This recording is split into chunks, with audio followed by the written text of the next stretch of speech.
کہ بجٹ کا سیشن آپ اٹھا کر دیکھ لیں، اس کے بعد کے سیشن ہماری ریکویزیشن بار بار تھی، اور ہم نے اس میں تیل، گیس، آئل، مہنگائی، دوائیاں اور یہ ساری چیزیں ہم نے اس پہ رکھی ہیں، سجیشن دیے۔ بجٹ کا تو پورا ایگریکلچر سے لے کر انڈسٹری تک جو ہے پاکستان پیپلز پارٹی اور دوسری جماعت اپوزیشن کی انہوں نے جو بھی ریکمنڈیشن دی پی ایس ٹی پی کے حوالے سے بھی اور آپ کے جو بھی ای سی سی کے حوالے سے، وہ قبول نہیں کی گئی، ہمیں سنا نہیں گیا۔ پارلیمنٹ کو اپوزیشن کی جو اہمیت ہے، لیکن یہ ریکارڈ پہ ساری چیزیں ہیں۔ سینٹ میں بھی ریکمنڈیشن دیکھ لیں آپ، قومی اسمبلی میں بھی دیکھ لیں، ہم نے وقت، ٹائم، انرجی دے کر سب کیا، لیکن انہوں نے کنسیڈر کسی چیز کو نہیں کیا۔ ٹھیک ہے، بہت بہت شکریہ اساسی بلوچی صاحب، آپ ہمارے ساتھ موجود تھی۔ ناظرین، یہاں پر وقت ہوا ایک شارٹ بریک کا، ہمارے ساتھ رہیے گا۔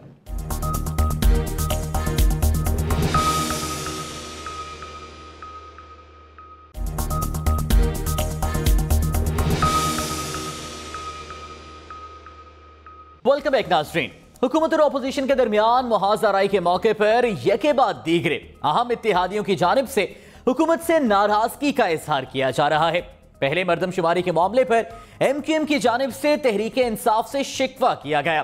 اب بلوچستان عوامی پارٹی نے بھی تحفظات کا اظہار کیا ہے، جو ایک ایسے موقع پر سامنے آئے ہیں جب سینٹ کے انتخابات بھی ہونے والے ہیں اور اپوزیشن اتحاد کی جانب سے لانگ مارچ اور استعفوں کے ذریعے حکومت کے لیے مشکلات پیدا کرنے کی کوشش کی جا رہی ہے۔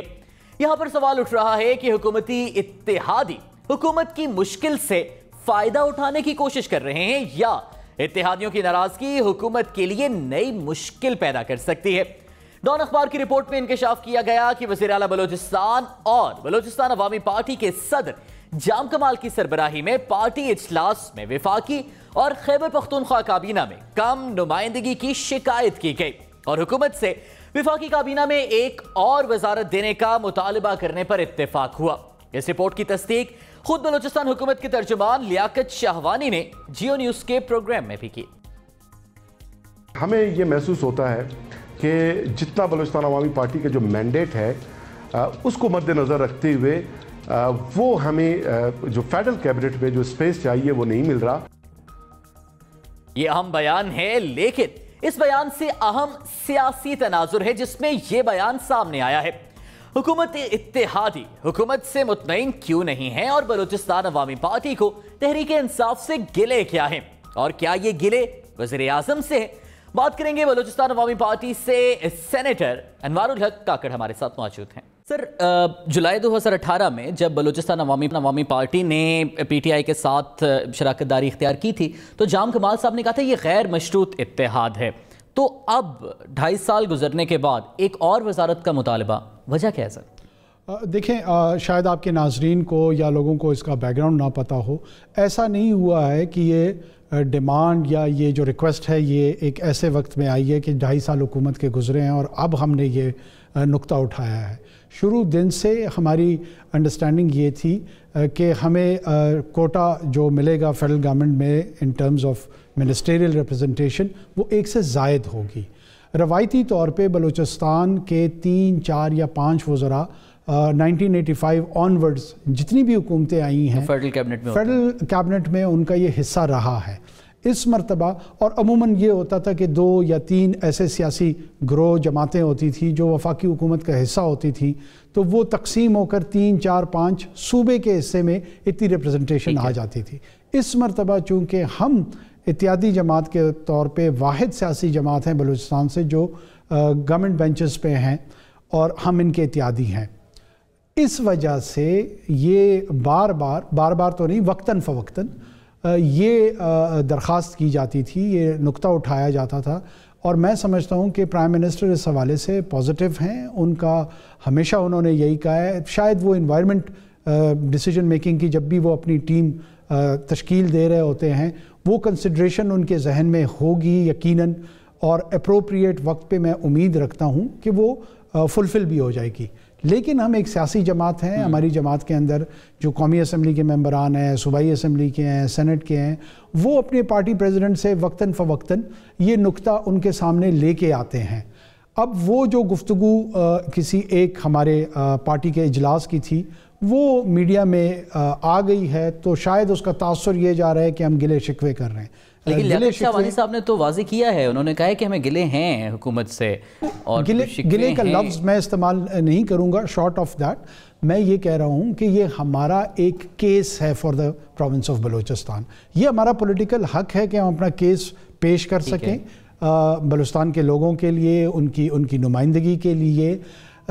اس کو گلے کا تاثر یا رنگ دینا میرے خیال میں وہ جو سٹیٹڈ آبجیکٹیو ہے وہ اچیو نہیں کرے گا. لیکن کاکڑ صاحب اس ساری صورتحال میں پھر تاثر یہ جا رہا ہے کہ ابھی جو پولیٹیکل سینیریو ہے، پی ڈی ایم کی تحریک بھی ہے اور وہ حکومت کو گرانے کی باتیں بھی کر رہے ہیں، ادھر سے ایم کیو ایم نے بھی اپنے تحفظات کا اظہار کر دیا ہے مردم شماری کے معاملے پر، تو شاید اپنے مطالبات منوانے کے لیے موجودہ صورتحال میں گورنمنٹ کو ایکسپلائٹ کرنے کے لیے اس اتحاد کو استعمال کر رہے ہیں عوامی پارٹی بھی، بلوچستان عوامی پارٹی بھی. میں اس بات کی وضاحت کرنا چلوں، دیکھیں کرنٹ جو آنسلاٹ ہے پی ڈی ایم کا، وہ چاہتی ہے کہ پاکستان میں ایک ایسی جمہوریت ہو جس میں احتساب کا کوئی نظم نہ ہو، جس میں اکاؤنٹیبلٹی کا کوئی تصور نہ ہو.